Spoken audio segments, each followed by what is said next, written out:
The moment Eliza Blackwood stepped out of her Bentley onto the cracked sidewalk of East Riverside, two worlds collided that were never meant to meet. She was worth $8.2 billion. He was 3 months behind on rent. What happened next would change both their lives forever, and might just change yours too. If you've ever felt invisible or wondered if anyone truly sees your struggle, this story might be exactly what you need today. Like and subscribe if you believe in second chances, because by the end of this video, you'll understand why sometimes the universe puts exactly the right people in our path at exactly the right moment. Marcus Reid wiped the sweat from his brow as he locked up the diner, his fingers cramping from 12 straight hours of work. The night air felt cool against his skin, a small mercy after a day spent over hot grills and steaming dishwashers. His phone buzzed, the babysitter again. "I know I'm late," he muttered to himself, calculating the extra $20 this would cost him. Money he didn't have. 3 years ago, Marcus had been a rising marketing executive with a beautiful wife, a new home, and a baby girl they both adored. Then came the diagnosis. Stage 4. Terminal. 8 months later, he was a widower with a toddler, buried in medical debt, his career sacrificed during those final precious months with Sarah. Now he worked 2 jobs, lived in a 1-bedroom apartment with peeling wallpaper, and spent every waking moment either working or trying to be both mother and father to 4-year-old Lily. Across town, Eliza Blackwood sat alone in her penthouse office, staring at financial projections that would make most people dizzy. At 42, she had built Blackwood Innovations from a small tech startup into a global empire. Forbes called her the woman who saw tomorrow. Time magazine named her one of the most influential people in the world. What the magazines didn't capture were the sleepless nights, the emptiness of success without anyone to share it with, and the growing sense that something fundamental was missing from her life. "Ms. Blackwood?" Her assistant's voice came through the intercom. "Your 7 a.m. breakfast meeting tomorrow has been confirmed. And the board is still waiting for your decision on the Riverside development project." Eliza sighed. The Riverside project. A $300 million commercial development that would transform one of the city's struggling neighborhoods. On paper, it made perfect sense, high returns, minimal risk. But something about it had been bothering her for weeks. "Tell them I'll have my decision after I visit the site tomorrow." Visit? Personally? Her assistant couldn't hide the surprise in her voice. "Yes. Cancel my morning meetings. I want to see Riverside for myself." The next morning, Marcus was running late again. Lily had woken up with a fever, and he'd spent an hour trying to find someone who could watch her. His neighbor Mrs. Patel had finally agreed, but now he was sprinting toward the bus stop, knowing that being late again could cost him his job at the diner. That's when the Bentley's tire blew out, right in front of him. Marcus stopped short as the luxury car swerved slightly before coming to a controlled stop at the curb. The driver got out, looking distressed in his crisp uniform. Through the back window, Marcus could see a woman in a tailored suit, typing rapidly on a laptop. He should have kept walking. The bus would arrive in 3 minutes. But something made him pause. "Need help with that?" he called to the driver, who was staring helplessly at the flat tire. The back door opened, and Eliza Blackwood stepped out. In person, she looked different than in the magazines, smaller somehow, more human. Her eyes met Marcus's, and for a moment, neither spoke. "Do you know how to change a tire?" she asked, her voice precise and measured. Marcus nodded. "I can do it in 5 minutes. I'll pay you $100. He thought of Lily's medicine, the past-due electric bill. Deal. As Marcus worked, Eliza watched him. There was something about his movements, efficient, dignified, despite his worn clothes and obvious exhaustion. "You're good at this," she observed. "Had a lot of practice. Cars don't fix themselves when you can't afford a mechanic." He tightened the last lug nut and stood, wiping his hands on his jeans. Eliza handed him a crisp $100 bill. "Thank you." My driver is excellent at many things, but apparently tire changing isn't one of them. Marcus hesitated before taking the money. I'm going to miss my bus anyway. Would you mind dropping me at Riverside Diner? It's on. I know where it is, Eliza interrupted. I'm heading to Riverside myself. The ride was silent at first, two people from different planets suddenly sharing the same air. Then Eliza spoke. You work at the diner? And the hardware store on weekends. And I do handyman work when I can find it. 3 jobs? Marcus shrugged. Single dad. My daughter's 4. Something in Eliza's expression shifted. And her mother? Cancer. 3 years ago. The car slowed at a red light. Through the window, they could see a faded billboard advertising Blackwood Innovations' newest smartphone. Marcus noticed it and looked at Eliza with sudden recognition. You're her. The billionaire. Eliza Blackwood. She nodded, uncomfortable with his direct gaze. Your company is buying up Riverside, aren't they? The development project everyone's talking about? Potentially, she said carefully. I'm here to assess the situation. Marcus laughed, but there was no humor in it. Well, let me save you some time. Riverside is full of people working 3 jobs to feed their kids. The development will push out small businesses like the diner and raise rents until none of us can afford to live here anymore. But I'm sure the return on investment will be excellent. The car pulled up to the diner. Marcus reached for the door handle, then paused. Thanks for the ride. And good luck with your assessment.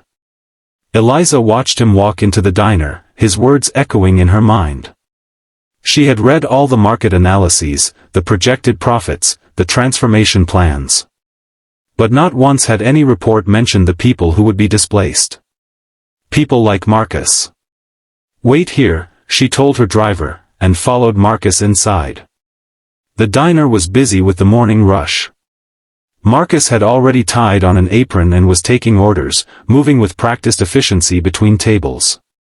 Eliza took a seat at the counter, observing the rhythm of the place, the regulars greeting each other by name, the elderly couple sharing a single breakfast plate, the harried mother trying to keep her children quiet while she studied what looked like nursing textbooks. What can I get you? Marcus asked when he reached her, surprise evident in his voice. Coffee. And whatever you recommend. The blueberry pancakes are good. If you like blueberries. Perfect. As she ate, Eliza listened to the conversations around her. A construction worker worried about finding new housing if the rents went up. A teacher discussing how many of her students lived in Riverside. The elderly man next to her telling the waitress about his 50 years in the neighborhood, since before the factories closed. When Marcus brought her check, she asked, How long have you lived in Riverside? All my life. My parents owned a small grocery store here until the big supermarket chain moved in. Now I'm just trying to hold on long enough to give Lily a better start than I had. Lily. Your daughter? His face softened. Yeah. She's everything. Eliza paid her bill, leaving a tip larger than the meal itself. But instead of leaving, she said, I'd like to see more of Riverside. Would you show me around after your shift? Marcus looked at her skeptically. Why? Because I make decisions that affect people's lives, and I'm beginning to think I don't know enough about those lives. He studied her for a long moment. I get off at 3. But I need to pick up my daughter first. I'll wait. For the next several hours, Eliza Blackwood, whose time was typically booked months in advance, whose decisions moved markets, sat in a corner booth of Riverside Diner with her laptop, watching and listening. She canceled 2 conference calls. She rescheduled a meeting with the mayor. And when Marcus's shift ended, she followed him to Mrs. Patel's apartment to pick up Lily. The little girl was shy at first, hiding behind her father's legs. But when Eliza knelt down to her level and asked about the stuffed rabbit clutched in her small hands, Lily's face lit up. "This is Mr. Hoppy. Mommy gave him to me before she went to heaven." Eliza felt something catch in her throat. "He looks very special." "He is. He keeps the bad dreams away." Marcus watched this interaction with a mixture of surprise and wariness. "Lily, Ms. Blackwood is going to walk with us for a while. Is that okay?" Lily nodded solemnly, then reached out and took Eliza's hand as naturally as if she'd known her forever. They walked through Riverside together, the billionaire, the single father, and the little girl with the stuffed rabbit. Marcus showed Eliza the community garden where volunteers grew vegetables for neighbors in need. The after-school program where Lily would go when she started kindergarten next year. The boarded-up factory where Marcus's grandfather had worked for 40 years. "That's where your development would start," he said, pointing to a block of small businesses and apartment buildings. "The hardware store where I work weekends is there. And our apartment is just behind it." "May I see it?" Eliza asked. Marcus hesitated. "It's not much." "That's not why I'm asking." Their apartment was on the third floor of a building that had seen better days. Inside, Marcus had created a home with limited resources but abundant care. Lily's drawings covered the refrigerator. A small table held neatly stacked bills and a jar labeled Lily's College Fund that contained what looked like less than $100 in small bills and change. "Daddy, can I show Ms. Eliza my room?" Lily asked. "Sure, sweetheart." Lily's room was half of the apartment's only bedroom, separated by a colorful curtain from her father's side. But she had made it magical, with fairy lights strung above her small bed and a bookshelf overflowing with library books. "I'm going to be a doctor when I grow up," Lily announced, showing Eliza her toy medical kit. "So I can help people like the doctors tried to help my mommy." Eliza felt something break open inside her chest, a feeling she hadn't experienced in years. She looked up to see Marcus watching from the doorway, his expression a complex mixture of pride, love, and worry. Later, after Lily had fallen asleep, Marcus and Eliza sat at the small kitchen table with cups of tea. "Why are you really here?" he asked quietly. Eliza considered the question. "I've built my entire career on seeing opportunities others miss. On understanding markets and trends. But today I realized I've been missing something fundamental." "What's that?" "The human element. The Riverside development makes perfect sense on paper. But paper doesn't show me Lily's room, or Mrs. Patel, or the community garden." Marcus leaned forward. "So what happens now? You've had your poverty tour. You've seen how the other half lives. Does anything actually change?" "That depends." "On what?" "On whether you'd be willing to help me." The next morning, Eliza called an emergency meeting of her board of directors. When they arrived at the conference room, they were surprised to find Marcus Reid sitting beside her. "Gentlemen," Eliza began, "I'd like to introduce you to our new community development consultant. Mr. Reid is going to help us reimagine the Riverside project." What followed was 6 months of the most challenging work either Marcus or Eliza had ever done. The new plan they developed would still transform Riverside, but in a way that lifted its residents rather than displacing them. Affordable housing units. Small business incubators. A community health clinic. Job training programs. And a scholarship fund for children like Lily. The board resisted at first. The profit margins would be smaller. The timeline longer. But Eliza stood firm, and eventually, they saw what she saw, that sustainable development meant investing in people, not just property. For Marcus, the partnership with Eliza opened doors he had thought forever closed to him. She recognized his natural talent for community organizing and strategic thinking, skills he had never had the opportunity to develop in his struggle to survive.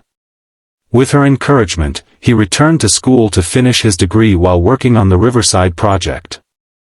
And somewhere along the way, between late-night planning sessions and Saturday afternoons when Eliza would join them at the park, something else began to grow between them. Not romance, at least not yet, but a deep friendship built on mutual respect and shared purpose. 1 year after their chance meeting, they stood together at the groundbreaking ceremony for the Riverside Community Center, the first phase of the reimagined development project.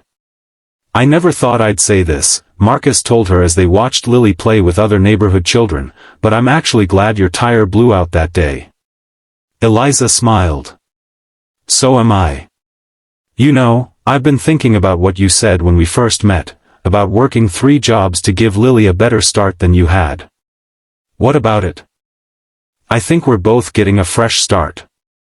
You showed me what was missing in my life: connection, purpose beyond profit. And maybe I helped create some opportunities you deserved all along. We make a good team," Marcus said simply. "Yes," Eliza agreed. "We do." As the sun set over Riverside, casting long shadows across the neighborhood that would soon be transformed but not lost, Eliza Blackwood, the billionaire who had everything and nothing, watched a little girl with a stuffed rabbit run toward her father. And for the first time in years, she felt truly, completely alive. The story of Eliza and Marcus reminds us that sometimes the most important connections in our lives come from the most unexpected places. That wealth can be measured in many ways.